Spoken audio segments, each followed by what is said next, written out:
Hi, welcome to this week's Dragonblade Authors Unplugged. I'm so excited. I've got Melissa Kendall and April Moran with us this week. Ladies, thanks so much for taking the time. Thank you. Happy to be here. So we actually have a ton of releases this week. Miwali had Literary Liaisons, which is book 2 in the Daring Damsels. And Abigail Bridges had a book release, and Wendy Vela had a book release, and Susan King had a book release. So we'll talk a little bit about those as we go through, but let's jump right in with April's book, which is Convention of a Raquel, and it's book 2 in the Raquels of Mayfair series. Can you tell us about this one? Okay, well, Confessions of a Raquel is a continuation from book number 1, which is Redemption of a Raquel. And my 3 Raquels who are best friends and all enjoy hanging out together and doing all the Raquel-y type of things. Somehow they all manage to get themselves caught by a woman, which is always fun. So, because they're so determined not to be captured in marriage. That's like their main goal as their little club. But of course, each one falls in love. In book 2, I have Wilder St. Clair, who has been in love with the main character from book 1. One of the friends, the brother, he's in love with his younger sister and has been for years. She's in love with him as well. However, Wilder is convinced that because he's a Raquel and because his family finances are not where they need to be, his father's gambling away and losing all of his money, he doesn't feel he is worthy of the girl that he's in love with, who is totally determined to win him as a husband regardless, with her brother standing between them and telling his friend, "You're not good enough for my sister. Stay away from her." Oh, man. Oh, that's a bar to jump over. They want to be together so badly. Well, my little female character, Miss Emily Blackthorne, she is determined to have her way, and she pursues him and basically coerces him into agreeing to give her naughty lessons so that whenever she does decide to get married to somebody else, jealousy is supposed to take place before that happens, she'll be prepared. And he is determined, I can do this without getting involved emotionally, even though he is secretly in love. That seems He has that Raquel mentality. I won't let this affect me. It won't come between me and her brother, our friendship. I'm not going to ruin that. Yeah, and it all goes to hell. So that's basically the premise of it. And then, of course, you know, the brother catches them in a rather compromising situation, but they have already decided that they were going to get married anyway. So it's very steamy. It's a very steamy book. Naughty lessons. Flame? Yes, yeah. Very much so. Yeah, there's some riding crops involved. There's going to bed. There's all kinds of craziness going on. So, but it's all great fun. So, but that's pretty much it. And that's book 2. Book 3 is her brother, the one who's standing between them, is going to be the one who falls in love with a wallflower. So that's I'm excited about that one. That's the one I'm writing right now. So I'm really excited about that one. But Confessions of a Raquel has just been a great fun to write.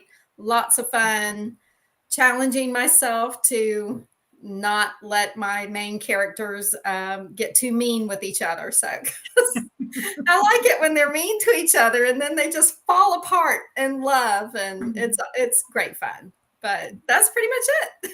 Oh, well, it sounds like a blast, and I love a brother's best friend, and I love you know, when the thing that he's afraid of is the thing that's being reinforced by the, you know, it's like exactly. And she is my little character, Emily. She is on board 100%. She's a brat. She's going to get her way, and she goes for it. And he doesn't stand a chance.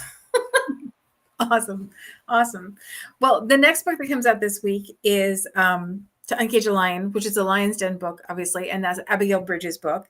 And then the one after that is The Rogue in Moonlight, and that's book 3 in the Whiskey Rogue series. That's Susan King's book, and those are a re-release, but with added content. So if you've read them before, you still want to jump in and grab them in Kindle Unlimited. The one after that is Brother of Darkness. That's book 2 from the Blackwood Brotherhood, and that's a Wendy Vela book. And I'm going to make sure I put the links to all the books in the comments so you can grab them, because you want to jump right on them. So, but the last book that comes out this week is Melissa's book, and it's The Vampire's Guide to Wooing a Dressmaker, and it's the first book in a brand new series, The Vampire's Fated Mates. Can you tell us about this one, Melissa? Absolutely. As I dramatically lift my vampire veil, it was a necessary introduction. Anyway, so thank you for the introduction. The Vampire's Guide to Wooing a Dressmaker is the first book in a series about a family of Victorian vampires who must find their fated mates before they die. The thing that kills them is called mate atrophy, and it slowly weakens them from the moment they are turned into a vampire until they lapse into a coma and eventually die. Unless, of course, they find and form the telepathic mating bond with their fated mate. There's motivation there. Exactly. High stakes here. In book 1, we have the middle brother, Corden, in a family of 6 vampires. So real big family. I call them a nest in the book. Mm-hmm. He is a Viscount who, after 50 extremely long and boring years searching for his fated mate, has decided he's done searching. Instead, he's made a bucket list of 100 scandalous activities to complete before he inevitably dies. Oh, fun. When the story starts, he is trying to decide what to do about his demanding mistress when he bumps into a beautiful woman at the market who wants nothing to do with him. As this is a rare experience, he decides to tweak her nose by stealing a box from her pocket. Then we have Dressmaker, the female main character, Kitty, who is determined to repay the loan her parents gave her to start her dressmaking business. Unfortunately, it's quite difficult to establish yourself when you don't have money or connections in London, especially when she's hassled by a handsome pickpocket in the market.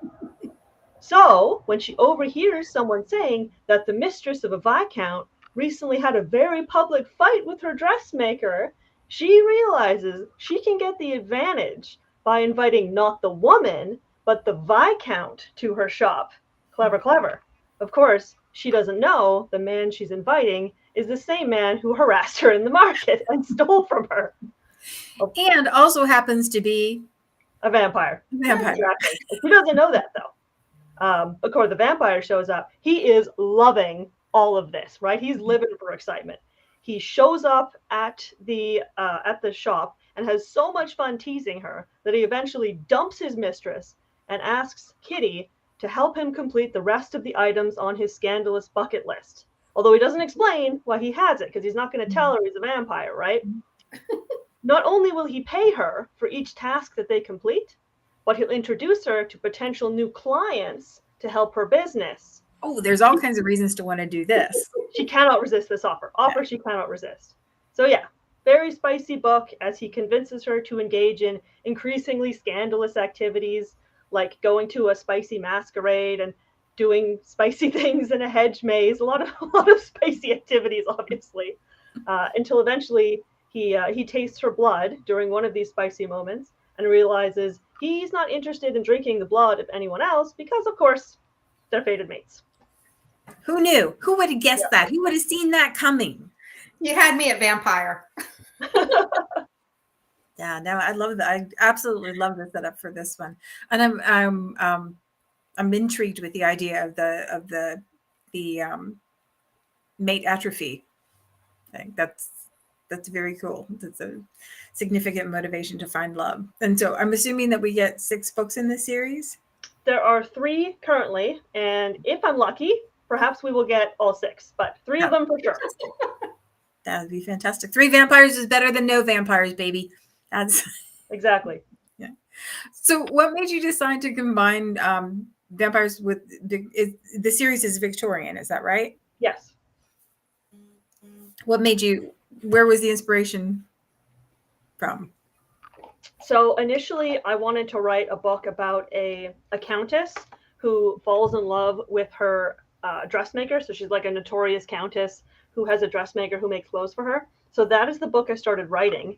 But then I saw that Dragonblade was looking for more books for the Moonrise division. Mm-hmm. And I thought, man, all I have to do is turn this character into a vampire, and then it would be perfect for Moonrise. So that's exactly what I did. I just made the countess into a man because it was just so much less complicated. It was way easier to do. So now we have the female dressmaker and the male vampire viscount, and it just worked perfectly. No. Well, it sounds like a blast, and the dialogue, I imagine, was really fun to write, because it sounds like it would be. April, are you more of a fan of writing dialogue or writing plot points? I like both. I really enjoy writing the steamy scenes. That is like my favorite part of writing, and I don't know why, but it just is. They're delicious. That's true. They're delicious. Well, and they're honest too. Like, yes, and it's funny because as I've progressed in my author career and the books that I've written, they've progressively gotten steamier, and to the point that my husband is like, I don't even know who you are. Where are you coming up with these ideas and these scenarios? And I'm like, it's all up in here. So he's just amazed. Yeah. And my books are so steamy that nobody in my family will read them. That is just, it's off limits. My daughter likes to say I'm her favorite author that she's never read. So I'm up there at the top. She just won't read my books, which I'm fine with that. So, but yeah, I mean, I love the steamy scenes. I love writing the dialogue that goes with that.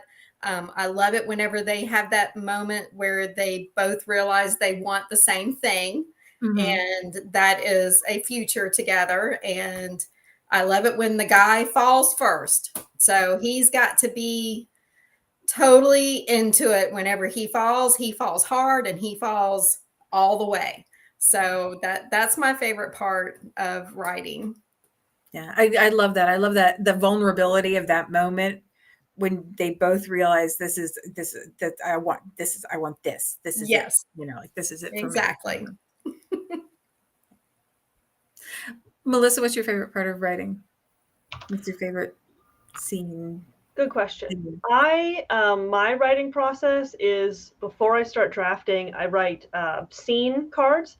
So I draw a picture on various different cards, and then on the back I write what's happening, what the goal of the scene is, and various sensory elements. And I particularly love visualizing each of the scenes so that I can just like flip through it like a movie. You can see each of the scenes in action, and it really helps with just like being able to just blast through a first draft super quickly.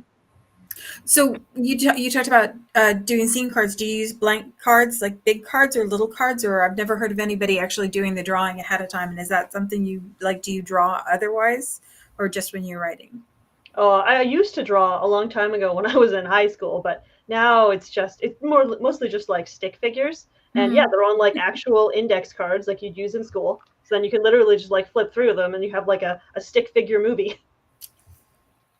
That's so cute.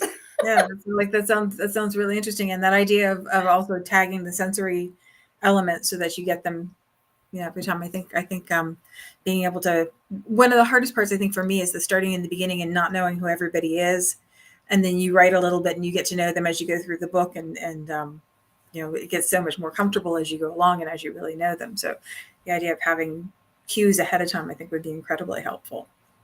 So do you plot your books? I mean, if you do the scene cards, obviously you know where you're going from beginning to end. Do you have a very strict plot, or do you give yourself some leeway?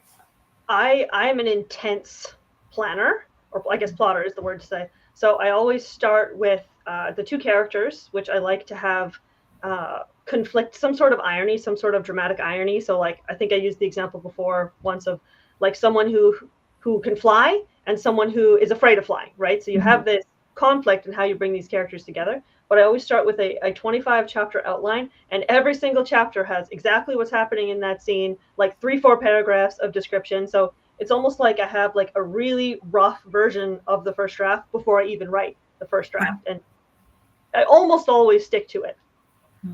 Emily Murdoch does that too. She does pages and pages of plotting before she starts writing. I always thought that was really interesting for those of us who are a little bit like more seat of your pants. April, what about you? Do you know where the story's going from the beginning, or do you find out? Oh, heck no.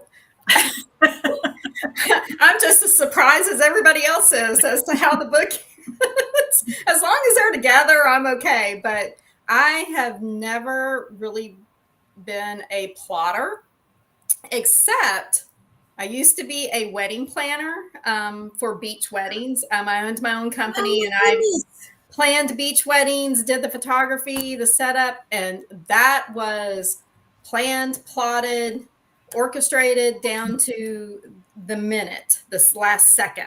But when it comes to writing books, I start with an idea. I've got my characters in mind, but what happens and what they say to each other and how the plot unfolds is something that I let the characters tell me what they're doing, and I just go with it.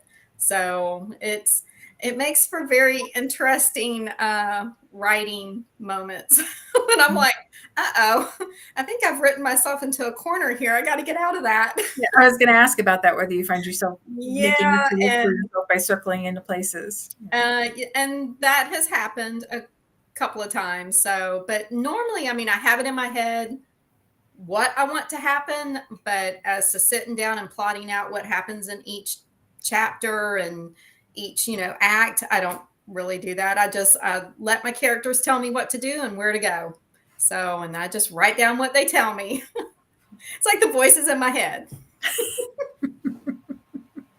I'm not sure we're supposed to say that part out loud, but I think that well, that's where they're at, and they got to get out on paper somehow. So, April, you talked about things getting steamier. Melissa, have you always written at the same heat level, or has your work shifted back and forth? I think for my romances, they've pretty much always been at a high heat level. I just absolutely love spicy scenes. But I have also written several young adult, middle grade books that obviously have no spicy scenes whatsoever. Mm-hmm. So I am definitely comfortable with both.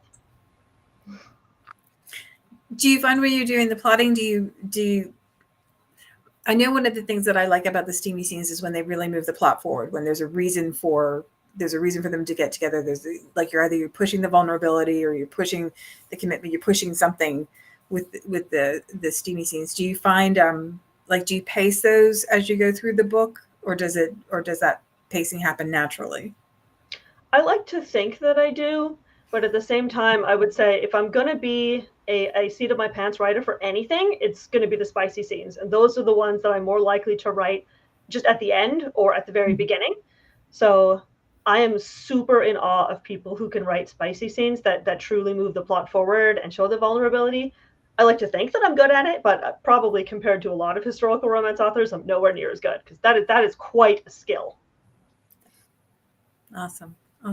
Well, the costume is lovely, and I love watching your social media stuff. If you haven't seen Melissa's social media, you have to, because she does really lovely things on TikTok and also Facebook and Instagram too. I think I've seen you both of those places. But I wondered, it's obvious that you're into the dressing part of the historical stuff. Do you find yourself doing a great deal of research before you write your books? And this is a question then to you too, April. Yes, I try anyway. I try. I do a lot of reading newspapers, which is interesting because if you read, you tend to find a lot of nothing. So it'll be like 4 or 5 pages of just like boring, normal stuff. And all of a sudden there'll be something just like totally out of left field that you'd never expect. Like, oh yeah, someone like dug up their grandfather and put them at the table for lunch for 6 days in a row. And all of a sudden people found out, like, what in the world is this news article about? This absolutely wild stuff out of nowhere. So you get great ideas. Yeah, I can imagine that. And there's something about the mundaneness of newspapers, like the ordinariness of life that when something hits you, I bet it would hit you hard. April, are you an online researcher or? I am. I've got a couple of books that I have that are about life in the 1800s. So I use those occasionally, but it's just so quick and so easy just to pop on Google and ask a question and get an answer, or, what you think might be the right answer, because, history has a way of twisting things. So it might not necessarily be the truth. But yeah, I do a lot of online research. So, and just filter out what I can use. How do you keep yourself structured so that you don't just go chasing rabbit after rabbit after rabbit through the rabbit holes? How do you force yourself to stay on task, or do you just let yourself go? I don't. I'm all for a good free for all. That's I'm like, 2 hours later, I'm like, what was I supposed to be looking for? I don't remember. And that's menopause brain too. I get distracted real easily. So I'm like, but yeah, I do try to keep myself on track, but it's, TikTok calls you sometimes and I'm like, oh, I got to go down TikTok. So do the little doom scroll, but I try to stay focused on, if I'm looking for something in particular, I'm like, okay, focus on that. But it's so easy to get distracted. So It just happens. We're all human. We're going to do it. So Melissa, what about you? Do you manage to maintain some kind of structure, or do you just let yourself go wherever? No, not at all. I'll sit down planning to work on the book, and then it'll be like 3 hours later, and I'll be like, how did I get from working on the book to like Sonic the Hedgehog? It's like this like branching tree, and then you like work your way back, and you're like, wow, that was a really strange linkage of things to get me from here all the way over to here. Oh my gosh. But totally able to be reconstructed because you followed a path. You just didn't follow a preordained path. So. Right. Do either of you have any rituals that you follow when you sit down to write? Do you have to have a certain beverage, or do you light candle or listen to music, or is there anything you do that gets your brain in that right place to? For me, I used to be, my first book, it was don't bother me, don't talk to me, don't look at me, don't interact with me. I am writing, don't even come near me.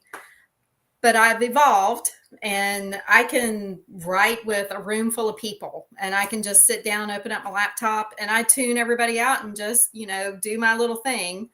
And then I'll stop occasionally and actually have conversations with people as I'm writing. And, of course, they think they're helping by giving me scene ideas. And I'm like, just shut up.